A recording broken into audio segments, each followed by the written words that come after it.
پاکستان سعودی عرب ترکیہ میں دفاعی معاہدہ ہو گیا، کسی ایک ملک پر حملہ تینوں پر حملہ تصور کیا جائے گا۔ ترجمان دفتر خارجہ کے مطابق شہباز شریف، محمد بن سلمان اور رجب طیب ایردوان نے مشترکہ دفاعی معاہدے پر دستخط کر دیے۔ معاہدے کو مکہ مشترکہ دفاعی معاہدے کا نام دیا گیا۔ اعلامیہ کے مطابق خادم الحرمین شریفین شاہ سلمان بن عبدالعزیز کی دعوت پر وزیر اعظم شہباز شریف اور ترک صدر رجب طیب ایردوان نے سعودی عرب کا دورہ کیا۔ قصر الصفا مکہ میں ولی عہد شہزادہ محمد بن سلمان نے دونوں رہنماؤں کا استقبال کیا۔ مکہ مکرمہ میں مشترکہ دفاعی سربراہی اجلاس منعقد ہوا۔ معاہدے کا مقصد کسی بھی جارحیت کے خلاف اجتماعی دفاع کو مضبوط بنانا ہے۔ مشترکہ دفاعی معاہدے سے خطے میں امن، استحکام اور تعاون کو مزید تقویت ملے گی۔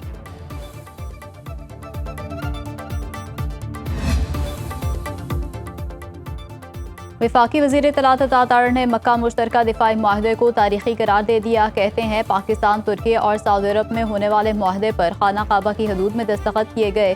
وفاقی وزیر پارلیمانی امور ڈاکٹر طارق فضل چودھری نے ایکس پر لکھا، مشترکہ دفاعی معاہدہ مسلم دنیا کے لیے ایک تاریخی سنگ میل ہے۔ پائیدار امن اور علاقائی استحکام کے لیے دفاعی اتحاد انتہائی ضروری ہے۔ دفاعی شراکت داری آنے والی نسلوں کے لیے طاقت، یکجہتی اور خوشحالی کا باعث بنے گی۔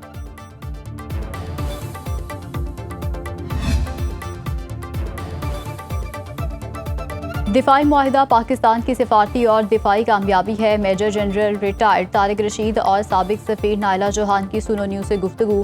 ایئر کموڈور ریٹائرڈ خالد چشتی اور سربراہ تحریک جوانان پاکستان عبداللہ حمید گل کا کہنا تھا کہ معاہدے سے علاقائی اور عالمی سطح پر نہ صرف پاکستان کا قد بڑھا ہے بلکہ خطے میں امن کی راہ بھی ہموار ہوئی۔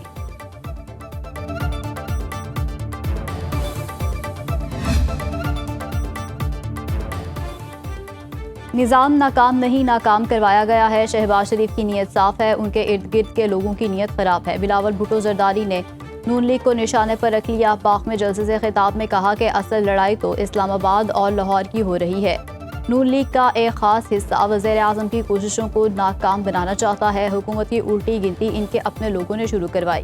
کہا جاتا ہے کہ سسٹم گر چکا ہے، اس کا حل نئے صوبے ہیں۔ جب تک عوام کی حاکمیت تسلیم نہیں کریں گے تب تک سسٹم نہیں چل سکے گا۔ بلاول بھٹو زرداری نے کہا کہ یہ شیر طاقت اور اقتدار کا بھوکا ہے۔ پونچھ والے 10 اگست کو شیر کا شکار کرنے والے ہیں۔ نون لیگ کی غلط فہمی ہے کہ وہ آزاد کشمیر میں حکومت بنانے جا رہی ہے۔ اب ان کا گلا پکڑنے کا وقت آ گیا ہے۔ پاؤں پکڑنے کا وقت جلد آنے والا ہے۔ وہ وقت دور نہیں جب یہ میرے پاؤں پکڑیں گے۔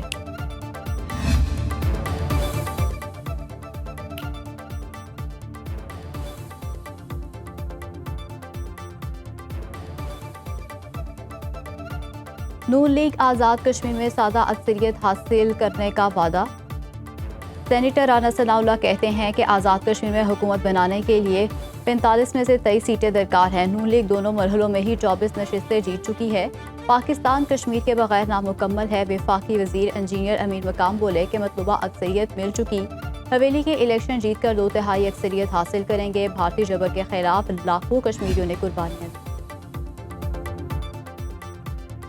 آزاد کشمیر انتخابات کا تیسرا مرحلہ ضلع پونچھ اور پلندری میں 10 اگست کو ہونے والے الیکشن مؤخر۔ ضلع باغ کے 3 حلقوں اور ضلع حویلی کے 1 حلقے میں پولنگ شیڈول کے مطابق ہوگی۔ ترجمان الیکشن کمیشن کے مطابق انتخابات مؤخر کرنے کا فیصلہ امن و امان کی صورتحال کے پیش نظر کیا گیا۔ انتخابات کی نئی تاریخ کا اعلان حالات کا جائزہ لینے اور تمام متعلقہ امور کو مد نظر رکھتے ہوئے بعد میں کیا جائے گا۔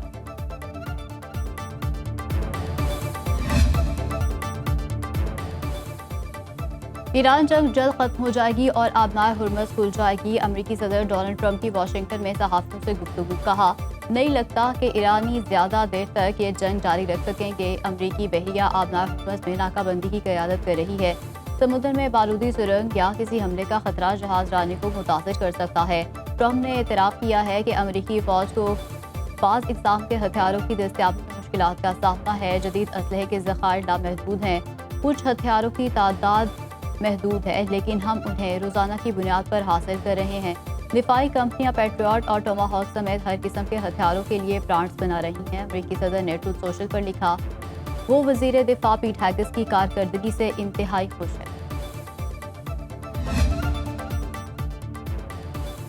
دھمکیوں، وعدہ خلافیوں، جھوٹی خبروں کی سیاست ناکام ہو چکی۔ ایرانی پارلیمنٹ کے اسپیکر محمد باقر کالباف نے سوشل میڈیا پلیٹ فارم ایکس پر اپنے بیان میں کہا بڑے حملے کی دھمکی، پھر اچانک مذاکرات کی بات، یہ سب محض ڈرامائی سفارتکاری ہے۔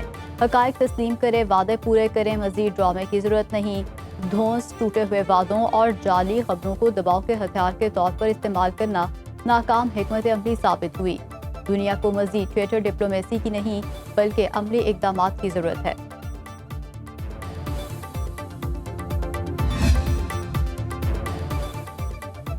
عالمی منڈی میں خام تیل کی قیمتوں میں اضافہ، برینٹ کروڈ آئل کی فی بیرل قیمت $83.45 ہو گئی۔ امریکی کروڈ آئل کا ایک بیرل $78.04 کا ہو گیا۔ پاکستان پیٹرولیم مصنوعات کی قیمتوں میں معمولی کمی، پیٹرول ₹3.19، ڈیزل ₹1.50 فی لیٹر سستا۔ نوٹیفیکیشن کے مطابق پیٹرول کی نئی قیمت $339.82 مقرر، ڈیزل کی قیمت $382.36 ہو گئی۔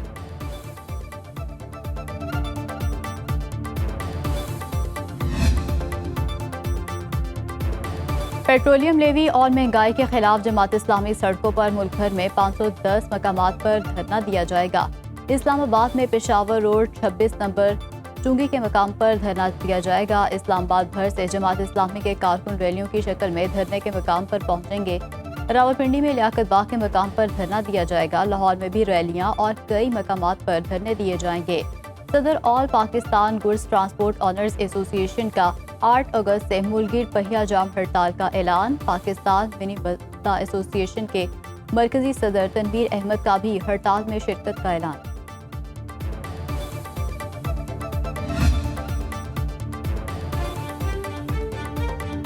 سعودی ولی عہد محمد بن سلمان اور فرانسیسی صدر میکرون میں ٹیلی فونک رابطہ، خطے کی صورتحال اور امن و استحکام کے فروغ کے لیے جاری کوششوں پر تفصیلی تبادلہ خیال، بحری جہاز رانی کی سلامتی اور سمندری راستوں پر آزادانہ آمد و رفت کو یقینی بنانے کی اہمیت پر گفتگو۔ دو طرفہ تعلقات، مختلف شعبوں میں مشترکہ تعاون کو مزید وسعت دینے پر غور کیا گیا۔ سعودی ولی عہد اور فرانسیسی صدر نے باہمی دلچسپی متعدد علاقائی اور بین الاقوامی امور پر بھی بات چیت کی۔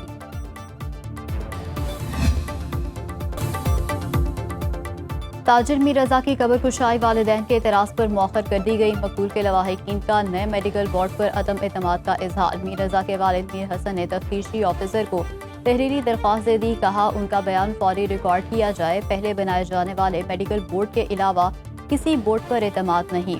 ڈاکٹر سمیہ کی سربراہی کے علاوہ کسی میڈیکل بورڈ کی قبر کشائی کی اجازت نہیں دیں گے۔ مقتول کے والد کے وکیل نے پولیس سرجن اور سیکرٹری صحت کو ہنگامی نوٹس ارسال کر دیا۔ نوٹس کے مطابق عدالتی احکامات کے مطابق اصل میڈیکل بورڈ سے ہی قبر کشائی اور پوسٹ مارٹم کرایا جائے۔ عدالتی احکامات پر پولیس سرجن کراچی نے بورڈ تشکیل دیا تھا۔ ڈی جی ہیلتھ حیدرآباد کی جانب سے نیا بورڈ بنانے پر اہل خانہ کے خدشات کو تقویت مل رہی ہے۔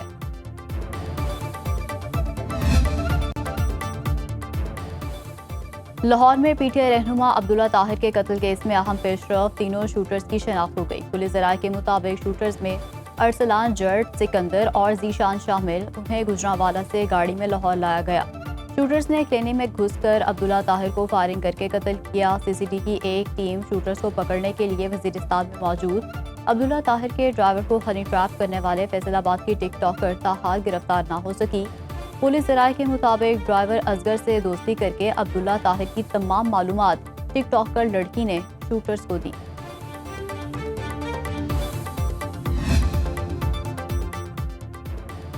براڈ پیک سانحہ جمبھا کوہ کی میتیں اسلام آباد پہنچا دی گئیں۔ 4 نیپالی اور 1 چینی کوہ کی نعشیں پیمز کے سرد خانے منتقل۔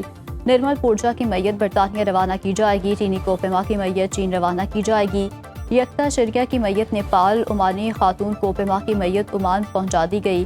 کوپیما سہیل سخی نیپالی شرپا اور امریکی خاتون تاحال لاپتہ۔ کوپیما براڈ پیک مہم جوئی کے دوران برفانی تودے کی زد میں آ گئے تھے۔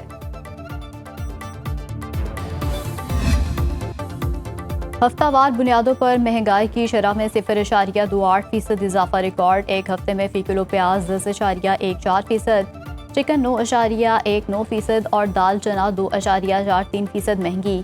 ادارہ شماریات نے ہفتہ وار مہنگائی کی رپورٹ جاری کر دی۔ سالانہ بنیادوں پر مہنگائی کی شرح 9.29% ریکارڈ۔ ٹماٹر کی قیمت میں 178.03% کا اضافہ ہوا۔